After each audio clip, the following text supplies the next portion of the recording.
Sir नमस्कार। नमस्कार। Sir अभी हाल ही में आपने एक प्रेस विज्ञप्ति जारी की कि आगामी नवंबर को श्री जटियारेकर समाज का कार्यकाल, जिसके आप वर्तमान में अध्यक्ष हैं, और इसकी आपने घोषणा की कि वर्तमान में दिसंबर में समाज चुनाव करावे। सर क्या लगा आपको इन गत 2 और अगले 2 वर्षों में समाज का कार्य करके कैसा अनुभव हुआ?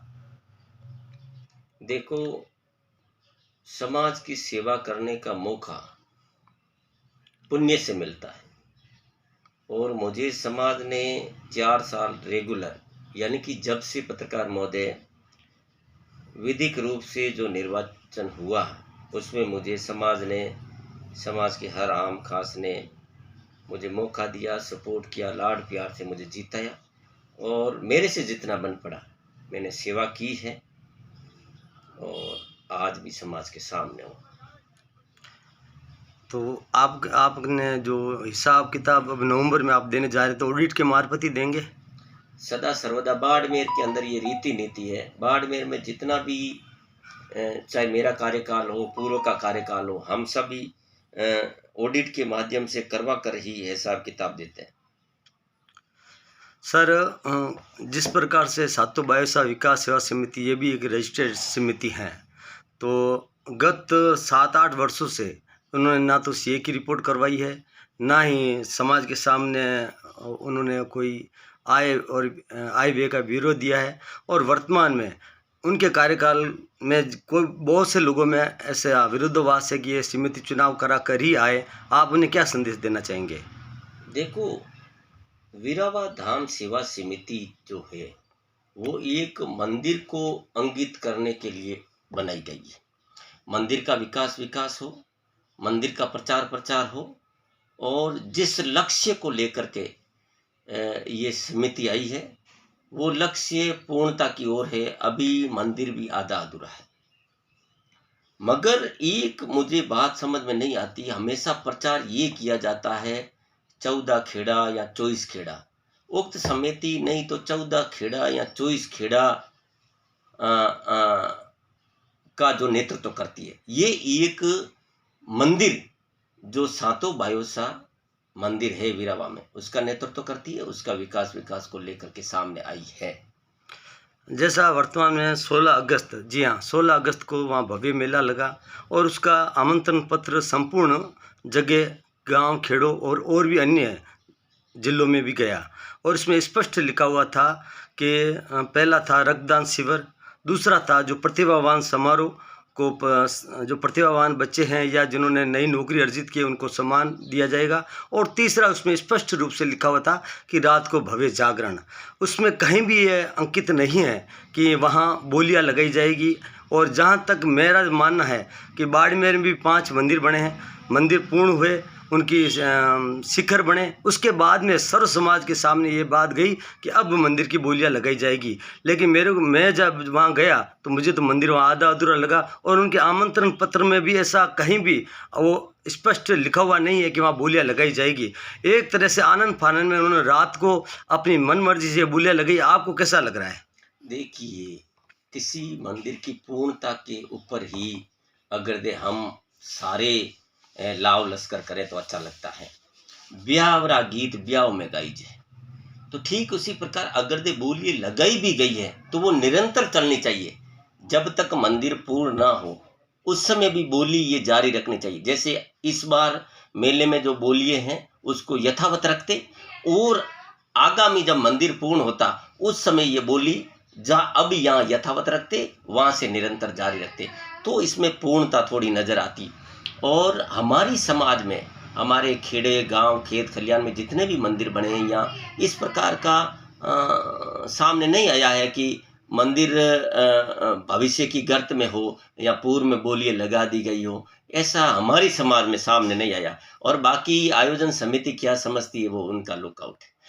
और उसके बाद में मैं निवेदन करना चाहता हूँ कि समिति एक मुझे समझ में नहीं आ रहा है कि वीरावा धाम सेवा समिति ये कहती है कि 24 खेड़ा या 14 खेड़ा, और ये सदस्य लेके चलती है 126 में कहीं जो हमारे समाज के सम्मानित सदस्यगण हैं वो आज अपने जीवन काल में नहीं है। मुझे ये बताओ, जब आप 14 खेड़े की बात करते हो या 24 खेड़े की बात करते हो, तो आपके सदस्य 126 ही क्यों हैं? मैं जटिया समाज का अध्यक्ष हूँ, मैं उस सेवा समिति का सदस्य बनना चाहता हूँ, तो समिति मुझे बताओ, मुझे सदस्य बनने के लिए कौन सी रीति नीति को अख्तियार करनी पड़ेगी? मेरे को सदस्य बनना है, मेरे को सदस्य बनाने के लिए कौन सी रीति नीति अख्तियार करनी पड़ेगी? जब 24 खेड़ा या 24 खेड़े की बात की जाती है, तो आपके सदस्य भी हजारों में होने चाहिए, 10,000 में होने चाहिए। आपको चाहिए कि आप सदस्य अभियान रखें, 24 खेड़ा 14 खेड़ा में उसकी एक सीमित शुल्क रखें। जो भी वीरावा धाम सेवा समिति का सदस्य बनना चाहता है उसका स्वागत है। इस प्रकार का आपको प्रचार प्रचार करना चाहिए। मगर आप ये भी नहीं चाहते, आप नहीं चाहते हो कि सीमित दायरे में रह करके हम काम करें और कोई अन्य इसके साथ जुड़े। तो कुल मिला के आप एडवोकेट भी हैं और समिति के बारे में जो रजिस्टर्ड संस्थाएं होती है उसके बारे में हम लोगों से भी आप ज़्यादा जानकार हैं और बेहतर जानकार हैं। और समिति का रजिस्ट्रेशन जो मैंने पढ़ा है उसमें स्पष्ट रूप से लिखा हुआ है कि इसका कार्यकाल 2 वर्ष का ही है। तो ये चुनाव के लिए सामने क्यों नहीं आ रहे हैं? समिति अगर दे रजिस्टर्ड संस्था है, अगर दे उसका सालाना लेखा जोखा नहीं होता, ऑडिट नहीं होता, सव्यत समिति शून्य है अगर दे उस हिसाब से देखा जाए तो। क्योंकि इनको अपनी ऑडिटें करवानी होती है, अपनी ऑडिटें आपको संबंधित जो पंजीयन कार्य में जमा करवानी होती है। इस प्रकार की व्यवस्था है, इस प्रकार का लो है रजिस्ट्रेशन संस्था का, नंबर 1। और चुनाव आने से इसकी सुंदरता सामने आएगी। चुनाव आने से हमेशा क्या होता है कि एक साझा कार्यक्रम होगा और सबकी भागीदारी होगी। अब मैं आपको बताऊं पत्रकार महोदय, अगर जटिया समाज सेवा समिति बाड़मेर के चुनाव हो रहे हैं इसलिए प्रेम प्रकाश चौहान 2 बार जीत गया। अगर चुनाव नहीं होते तो प्रेम प्रकाश चौहान जैसा इंसान सामने नहीं आता। क्यों? क्योंकि हमेशा बड़े बुजुर्ग जो है उस अपने हिसाब से देखते हैं। 10 लोग या 20 लोग इकट्ठे हो जाते हैं और वो अपने हिसाब से कहते हैं कि भाई अमुक आदमी ठीक है, इनका 2 पैड़ा है, इनका फलाना साधन है, इसके पास गाड़ी है, घोड़ा है, इसको बढ़ा दो। जबकि ये बहुत ही बड़ा नेतृत्व करने का कार्य है, वो बहुत ही बड़ा काम है। तो आपने बहुत अच्छी बात कही। देखा जाए तो समाज को ये ना समझा जाए कि समाज मूर्ख है, समाज को पता है कि कौन अच्छा है और कौन बेहतर कार्य कर सकता है, लिहाजा इनको चुनाव करवा देने चाहिए। हाँ, करवा देना चाहिए। मैं प्रेम प्रकाश चौहान जटिया समाज सेवा समिति का अध्यक्ष हूँ। मैं कहता हूँ कि मैं ही सव्य हूँ, मैं इतना काम करवा रहा हूँ, मैंने ये लाइब्रेरी बना दी, मैंने ढींगड़ा कर दिया, मैंने पूछा। नो, मेरे से भी अच्छा कार्य करने वाला आ सकता है। समाज अगर दे उसको वोट देके सपोर्ट दे करके अगर दे चिन्हित करेगा तो मेरे से अच्छा भी आ सकता। I am not A final authority, मैं कोई अंतिम जो पर्सनैलिटी नहीं हूँ, मेरे से भी अच्छे हो सकते हैं। उसी प्रकार हर जगह जो ट्रस्ट है, समितियाँ चलती है, उनको इस गफलत में नहीं रहना चाहिए कि हम हैं तो सब हैं। आपसे भी ऊपर कोई हो सकता है, बस मौके की तलाश है। मैंने बिरावा विकास सेवा समिति का रजिस्ट्रेशन पूरा पढ़ा है और इसमें स्पष्ट लिखा हुआ है कि इनका कार्यकाल 2 वर्ष का है और इन्हें चुनाव करवा देने चाहिए। और जो 126 सदस्य हैं उनके बारे में भी आपने बतलाया कि कुछ जो बुज़ुर्ग हैं अब वो संसार में नहीं हैं, तो इनको सदस्यता अभियान भी इनको चला देना चाहिए। और वर्तमान में इनका कार्यकाल जो 16 सितंबर था उससे 1 दिन पहले इनका कार्यकाल ख़त्म हो चुका था, लेकिन ये फिर भी गांव खेड़ों में ये चंदा उगाई का काम कर रहे हैं। आपको कहां तक ये उचित लग रहा है? मेरे को ये वीरावा धाम मेले भर रहे हैं। वीरावा धाम में ऐसे बहुत शख्स हैं जो मेला उत्पत्ति के काल से आज दिन तक सेवाएं देते आ रहे। क्या वो सदस्य हैं? मैं पूछना चाहता हूँ, क्या वो सदस्य हैं? उनका हक है सदस्य बनने का, मगर सदस्य बनने की आपके पास रीति नीति नहीं है, सदस्य बनने का आपके पास कानून नहीं है। आप कैसे कह सकते हो कि एक घेरे में इकट्ठे होकर के 20 लोग बैठ गए वही सदस्य चुनित करेंगे? नो, आपको समाज के सामने जाना पड़ेगा। जिस प्रकार आप चंदा लेने के लिए जा रहे हो, इसी प्रकार के आपको समाज के सामने नोटिफाई करना पड़ेगा कि वीरावा धाम सेवा समिति का कोई सदस्य बनना चाहता है तो वार्षिक सदस्य शुल्क 200 रुपये है और आजीवन सदस्य शुल्क 1000 रुपये या 1100 रुपये। इस प्रकार से आपको इसका प्रचार करना होगा। इसीलिए तो हम मात खा रहे हैं। नहीं तो देखो, नहीं तो हमारा मेला राज्य के शासन प्रशासन में जो है दर्द है।